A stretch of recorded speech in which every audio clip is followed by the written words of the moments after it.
Good evening students. Last lecture में हमने sets को डिस्कस किया था कि कौन सा कलेक्शन सेट है और कौन सा कलेक्शन सेट नहीं है। यानी ऐसा कलेक्शन जो वेल डिफाइन हो उसको हमने कहा था कि बच्चों ये सेट होता है, और जिसका कलेक्शन वेल डिफाइन नहीं होता उसको हमने कहा था ये सेट नहीं है। अब हम सेट में थोड़ा आगे चलते हैं। तो देखिए स्टूडेंट्स, जब कोई भी कलेक्शन होता है या ग्रुप होता है तो उस ग्रुप की जो पहचान होती है वो दो तरीके से होती है। कैसे? मान लीजिए, एक तो हम क्या करें कि उस ग्रुप के जो एलिमेंट है, एलिमेंट का मतलब है यहाँ बच्चों उस ग्रुप के अंदर जो नंबर्स है, ऑब्जेक्ट्स है या कोई भी थिंग्स है, उनके हम नाम ले लेते हैं। यानी उस ग्रुप के जो कैंडिडेट है उनके हम नाम बता देते हैं, ये कैंडिडेट है। या फिर हम क्या करते हैं, उन ग्रुप के जो एलिमेंट है या मेंबर्स है या कैंडिडेट है या ऑब्जेक्ट्स है, उनके नाम न बताकर हम उनकी प्रॉपर्टीज बता देते हैं। तो इसी तरीके से मैथमेटिक्स में भी स्टूडेंट्स सेट जो होता है उसकी रिप्रेजेंट करने की दो फॉर्म होती है, रोस्टेड फॉर्म और सेट बिल्डर फॉर्म। इसको आप अच्छे से स्टूडेंट ऐसे समझ सकते हैं। मान लीजिए मैं एक समझने के लिए सिर्फ एक एग्जांपल ले रहा हूँ कि जैसे मैंने आपको कहा कि मैं एक दो ऐसे कैंडिडेट की प्रॉपर्टीज बता रहा हूँ जो बहुत फेमस है। तो आप सोच समझ के उनके आंसर देना। अपने इंडियन अभी जो प्रेजेंट में चल रहा है, इंडियन क्रिकेट टीम के कप्तान और उप कप्तान तो बहुत अच्छा खेलते हैं। तो कप्तान और उप कप्तान आ गया तो दिमाग में हमारे दिमाग में बातें आती है कि इसमें नंबर ऑफ एलिमेंट कितने हो सकते हैं। तो नंबर ऑफ एलिमेंट इसमें 2 होंगे। अब ये आता है कि कौन कौन से होंगे। तो देखिए मैंने नाम नहीं बताया उनको, लेकिन जो बच्चे क्रिकेट देखते हैं या जिनको थोड़ी बहुत क्रिकेट की नॉलेज है उनके दिमाग में आ जाता है कि मैं किनके बारे में बात कर रहा हूँ। तो मैं बात कर रहा हूँ बच्चों विराट कोहली और रोहित शर्मा। देखिए ये हमारी टीम का कप्तान है और ये उप कप्तान है। अभी मैंने क्या किया, इनको ऐसे लिख दिया। यानी यहां मैंने इनके नेम मेंशन कर दिए, इनकी प्रॉपर्टी नहीं बताई। लेकिन नाम मेंशन करने से इनकी प्रॉपर्टी ऑलरेडी हमारे दिमाग में आ जाती है कि भाई कौन है ये, क्या इनकी खासियत है, क्या इनकी प्रॉपर्टीज है। या फिर पहले केस में जैसे मैंने किया कि मैंने इनके नाम नहीं बताए, इनके प्रॉपर्टीज आपको बता दी। तो कोई भी ग्रुप हो, कोई भी कलेक्शन हो, उसको रिप्रेजेंट करने के स्टूडेंट्स 2 मेथड होते हैं। एक तो आप क्या करें, रोस्टेड फॉर्म। रोस्टेड फॉर्म यानी इसका दूसरा नाम टेबुलर फॉर्म है, आप रोस्टेड फॉर्म कह दीजिए, टेबुलर फॉर्म कह दीजिए। इसमें क्या करते हैं स्टूडेंट, हम प्रॉपर्टी नहीं बताते, जो एलिमेंट है उनके नेम लिख देते हैं। दूसरा जो फॉर्म है वो है सेट बिल्डर फॉर्म। इसका दूसरा जो नेम है रूल मेथड या प्रॉपर्टी मेथड। जैसे ही नाम से ही क्लियर है। तो एक बात पहले यहां ध्यान रखना बच्चों, सबसे ज्यादा इसका जो नाम यहां डिस्कस किया जाता है या लिया जाता है वो सेट बिल्डर फॉर्म है। यानी सबसे ज्यादा जो कॉमनली यूज होता है वो सेट बिल्डर फॉर्म है। ये बहुत कम यूज होते हैं, लेकिन मैंने समझाने के लिए यहाँ आपको लिख दी है प्रॉपर्टी मेथड या रूल मेथड। यानी इसमें हम क्या करेंगे, एलिमेंट्स के नेम नहीं लिखेंगे, मेंबर्स के नेम नहीं लिखेंगे, हम सिर्फ उनकी प्रॉपर्टीज बताएंगे। तो सेट बिल्डर फॉर्म में क्या करते हैं बच्चों, सिर्फ उनकी प्रॉपर्टीज बताई जाती है, और रोस्टेड फॉर्म या टेबुलर फॉर्म में उनकी प्रॉपर्टी न बताकर उनके नेम लिख दिए जाते हैं। दूसरा बच्चों यहाँ जो ध्यान रखने वाली बात है, ये जो ग्रुप है मैथ में जो हम सेट लेते हैं, जो ग्रुप होता है, जो कलेक्शन होता है, आप रोस्टेड फॉर्म लिख रहे हो या सेट बिल्डर फॉर्म लिख रहे हो, उस ग्रुप को आपने करली ब्रैकेट के अंदर क्लोज करना है। यानी ये 2 ब्रैकेट आपने जरूर यूज करनी है। अगर आपने ऐसे लिख दिया और ब्रैकेट यूज नहीं की तो इसका मतलब है स्टूडेंट ये अलग अलग है, ये ग्रुप नहीं है, इनके नाम एक साथ लिख दिए, लेकिन ये सेपरेट है, ये एक ग्रुप में नहीं है। तो अगर आपको बहुत सारे कैंडिडेट्स को, मिलती जुलती प्रॉपर्टीज वाले कैंडिडेट को का एक ग्रुप बनाना है तो उनके नाम लिख के आपको उनको करली ब्रैकेट में क्लोज करना पड़ेगा। ठीक है। अभी मैंने एक एग्जांपल लिखा हुआ है, देखिए जब आप इन अल्फ़ाबेट को देखेंगे तो मैंने यहाँ सिर्फ इनके नाम लिखे हैं AEIOU, तो हमारे दिमाग में एक सीधी सीधी बात आती है कि जब इनको ध्यान से देखेंगे या नोट करेंगे कि भाई ये क्या है, तो दिमाग में आता है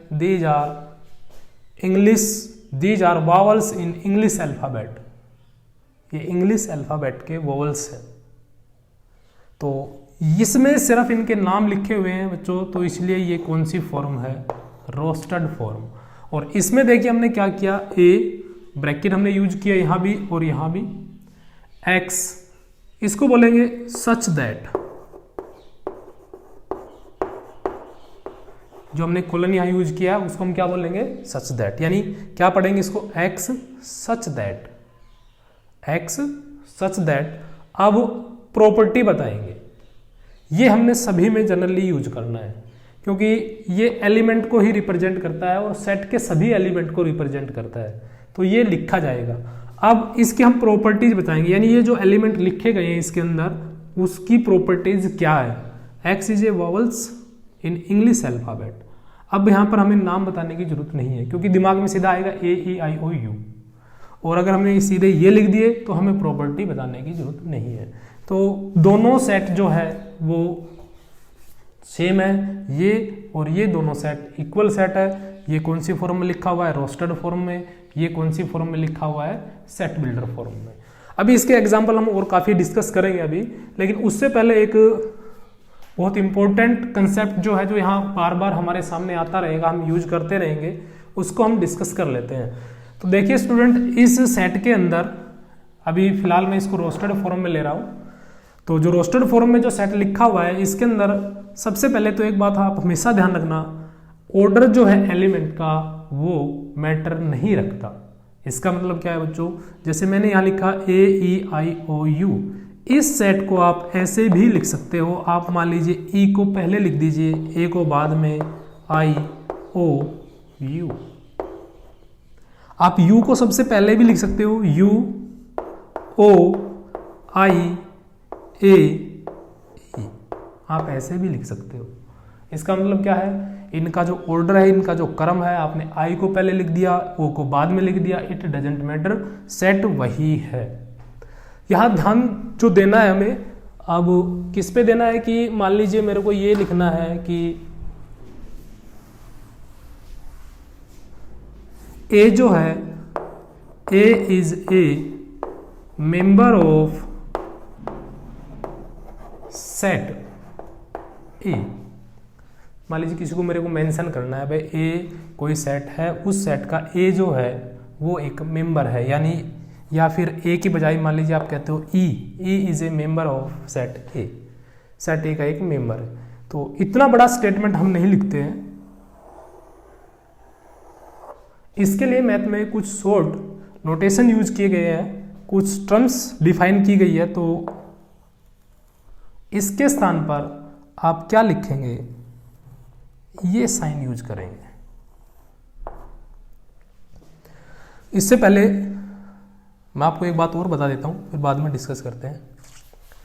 ये जो मेंबर वर्ड यूज हुआ है, इसके स्थान पर हम एलिमेंट जनरली यूज करते हैं, यानी हम बार बार इसको मेंबर्स नहीं बोलेंगे। इसके स्थान पे हम क्या यूज करेंगे बच्चों, एलिमेंट यूज करेंगे। यानी A is an element, element pronunciation इसका ई, वोवल्स है, एन आएगा, E is an element of set A. यानी मेंबर यूज नहीं करेंगे, हम क्या यूज करेंगे, एलिमेंट यूज करेंगे। तो मेंबर्स आप यूज कर देंगे तो गलत नहीं है, लेकिन जो ज़्यादा यूज होता है वो एलिमेंट यूज होता है। तो इसी स्टेटमेंट को आप ऐसे भी लिख सकते हैं, ई बिलोंग्स टू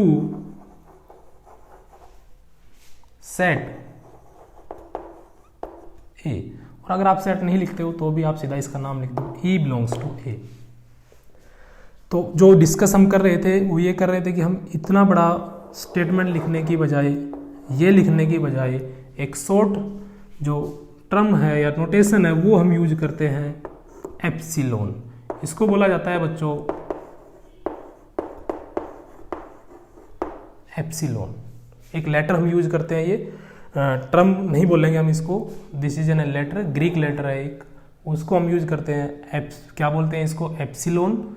और ये मैथ में क्या पढ़ा जाता है, belongs to, is a member of, is an element of या बिलोंग्स टू।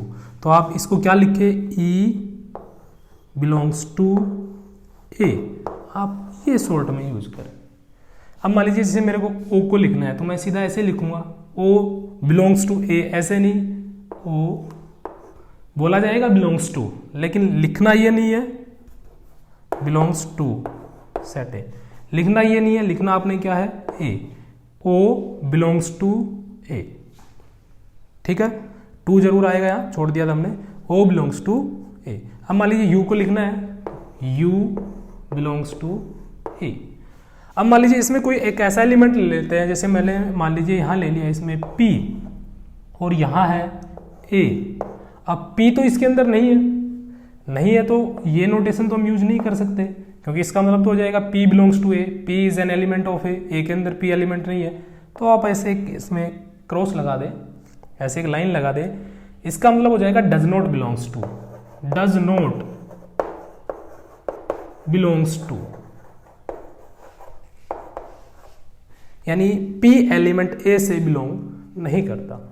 तो हमारी एनसीईआरटी की जो बुक है उसमें क्वेश्चन नंबर 3 फर्स्ट एक्सरसाइज में, इसमें हमने यही नोटेशन यूज करने हैं। वहाँ लिखा हुआ है यूज बिलोंग्स टू और does not belongs to. Epsilon नहीं बोलना है, एप्सिलॉन इसका ग्रीक लेटर में नाम है इसका, आप यहाँ क्या बोलेंगे, belongs to, this is does not belongs to. तो 5 ये नोटेशन आएगा या ये आएगा, ये आपने बताना है।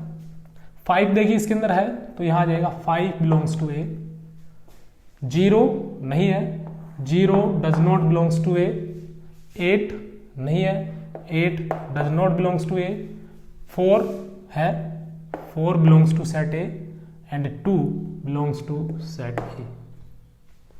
तो ऐसे आपने बिलोंग्स टू और डज नॉट बिलोंग्स टू का यूज करना है। इसके बाद स्टूडेंट हम चलते हैं एक्सरसाइज का क्वेश्चन नंबर 3।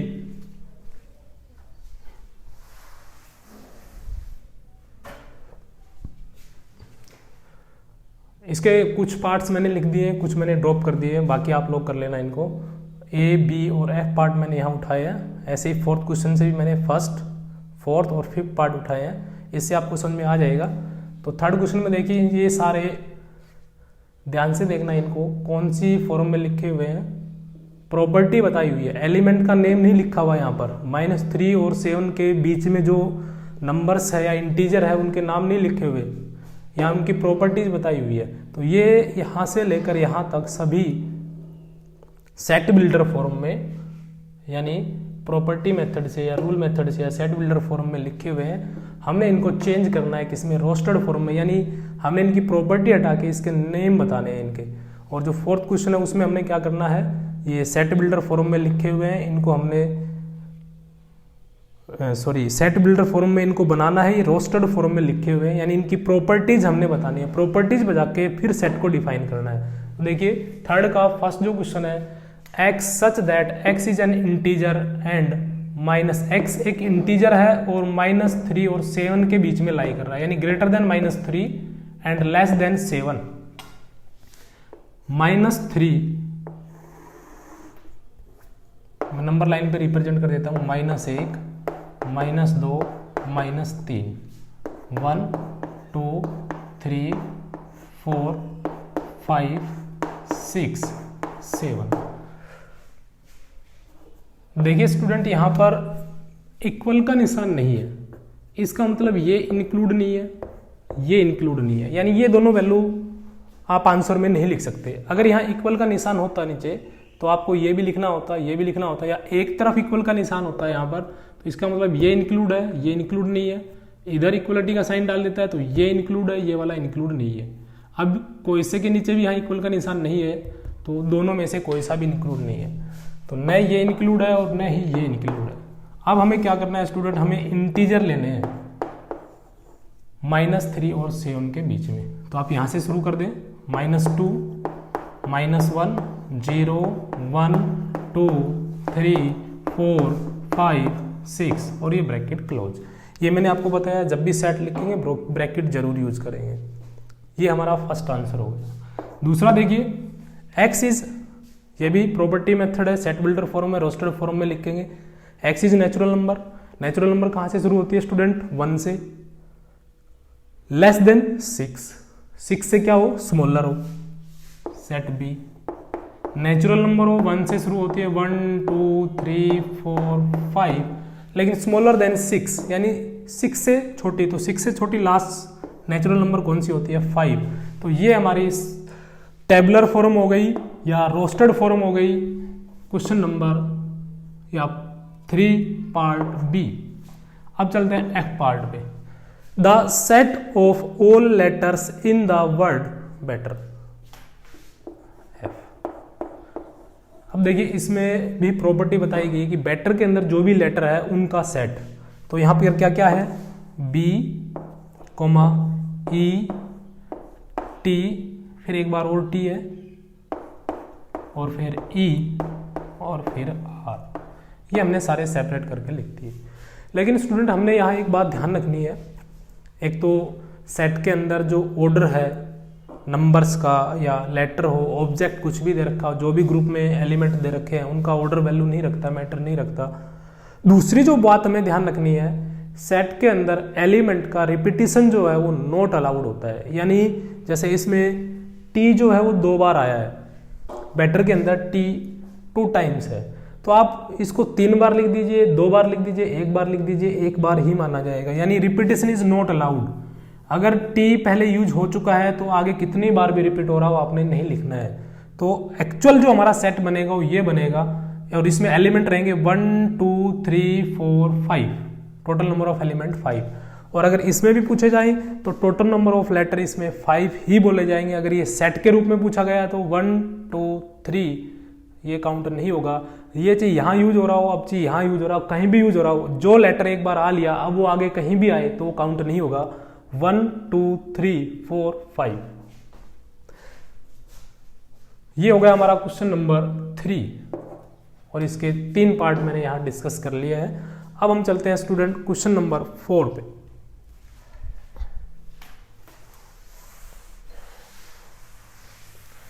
क्वेश्चन नंबर 4 में ये सारे टेबुलर फॉर्म में दे रखे हैं। Tabular form means roasted form. अब इनको हमने सेट बिल्डर फॉर्म में कन्वर्ट करना है, इनकी प्रॉपर्टी बता के फिर लिखना है। तो जब भी स्टूडेंट हम प्रॉपर्टी मेथड या सेट बिल्डर फॉर्म में लिखेंगे तो उसमें हम प्रॉपर्टीज बताते हैं। तो देखिए, फर्स्ट जो पार्ट है वो रोस्टेड फॉर्म में है 3 6 9 12। एक बात ध्यान रखना, जब भी हम किसी भी सेट को, आप नाम ABCD जो भी रखना चाहते हैं रख दीजिए, मैंने यहाँ A नाम रख दिया इसका। यहां पे ये जरूर लिखा जाएगा X सच दैट। अभी थोड़ी देर पहले मैंने आपको बताया भी था, इसको क्या पढ़ेंगे? Such that. प्रॉपर्टी मेथड में ये जरूर लिखा जाएगा X सच दैट। हाँ, X के स्थान पर आप Y Z U V W कोई भी और लेटर यूज कर सकते हो। अगर आप A यूज करते हो तो A सच दैट। आगे चलते हैं। अब ये लिखने के बाद हम क्या करेंगे? प्रॉपर्टीज बताएंगे इन नंबर्स की। अब इन नंबर्स की प्रॉपर्टीज क्या है? देखिए स्टूडेंट, ये सारे 3 के मल्टीपल है, 3 के मल्टीपल है। 3 को 2 से मल्टीप्लाई किया, 3 को 1 से मल्टीप्लाई किया 3 को 2 से मल्टीप्लाई किया 6, 3 को 3 से मल्टीप्लाई किया 9, और 3 को 4 से मल्टीप्लाई किया 12। यानी दीज आर मल्टीपल ऑफ 3। तो हम ये मेंशन कर देंगे x is equal to multiple of 3। अब ये मल्टीपल ऑफ 3 है, 4 नेचुरल नंबर है, 1 2 3 4, यानी 4 तक मल्टीप्लाई है इसकी। 1 से प्रोडक्ट करेंगे तो ये आएगा, 2 से प्रोडक्ट करेंगे तो ये, 3 से करेंगे तो ये 4। तो ये भी हमें मेंशन करना पड़ेगा। n जो यहाँ पर हम ले रहे हैं, n is here natural number and equal और लेस देन 4, यानी 4 या 4 से छोटी, 4 या 4 से छोटी नेचुरल नंबर 1 2 3 4। यही हम लेटर इसमें इनटू में यूज करेंगे, यही नंबर, सॉरी लेटर नहीं, 1 3 2 लिया 6, 3 लिया 9, 4 लिया 12। अच्छा, अब हमें यहाँ मेंशन करना पड़ेगा n यहाँ पे क्या है। तो कल जो हमारा लास्ट लेक्चर था उसमें मैंने आपको मेंशन किया था n जो है अगर नेचुरल नंबर रिप्रेजेंट करना है तो आप कैपिटल N यूज कर सकते हैं, और ये अभी हम डिस्कस कर चुके हैं। N belongs to natural number, N की वैल्यू 4 या 4 से छोटी हो और कैसी हो, नेचुरल नंबर हो। ठीक है, तो ये जो सेट है हमारा, ये स्टूडेंट हो गया किसमें, सेट बिल्डर फॉर्म में हमने इसको लिख दिया है। सेट रोस्टर फॉर्म में दे रखा था, सेट बिल्डर फॉर्म में हमने लिख दिया है। दूसरे पार्ट पे चलते हैं, इस पे फोर्थ पार्ट पे। फोर्थ पार्ट उठाया, उसमें से मैंने सेकंड थर्ड मैंने छोड़ दिया, ड्रॉप कर दिया। 2 4 6, इस सेट का नाम रख दिया बी। यहाँ स्टूडेंट हमें एक बात ध्यान रखनी है, इसमें जो डॉट डॉट लगा दिया इसका मतलब इसमें ये इन्फिनिटी तक है। 2 4 6, अगली नंबर क्या आएगी 8, अगर हमें बतानी पड़े तो 10 12। तो ध्यान से देखिए, हम इनको ये भी कह सकते हैं कि ये 2 का मल्टीपल है, और 2 का मल्टीपल आप याद कीजिए स्टूडेंट, इनका एक स्पेशल नेम होता है। 2 के जो मल्टीपल होते हैं इवन नंबर, इवन नंबर क्या होती है, जो 2 का मल्टीपल हो। तो प्रॉपर्टीज बतानी हमें, तो b इज इक्वल टू, यहां पे पहले क्या आएगा, x such that x is an even number.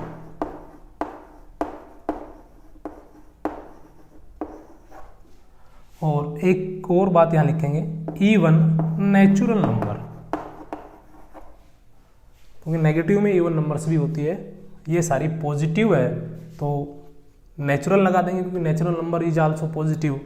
x is even, x is an even natural numbers, या पॉजिटिव इवन नंबर्स भी कह सकते हैं, वो भी अप टू इन्फिनिटी हो जाएगा। तो हमने इनमें प्रॉपर्टीज बता दिया। अब ये बाउंड नहीं है कि आपने 3 टर्म लिखनी है, 4 टर्म लिखनी है, 5 लिखनी है, क्योंकि अप टू इन्फिनिटी तक है, तो हम यहाँ मेंशन नहीं करेंगे कि कहाँ तक आपने लिखनी है, क्योंकि नेचुरल नंबर हो गई, नेचुरल नंबर इन्फिनिटी तक ही होती है। अब हम बात करते हैं लास्ट पार्ट की, फोर्थ पार्ट। इस सेट का नाम मैंने रख दिया C, 1 4 9 एंड 100।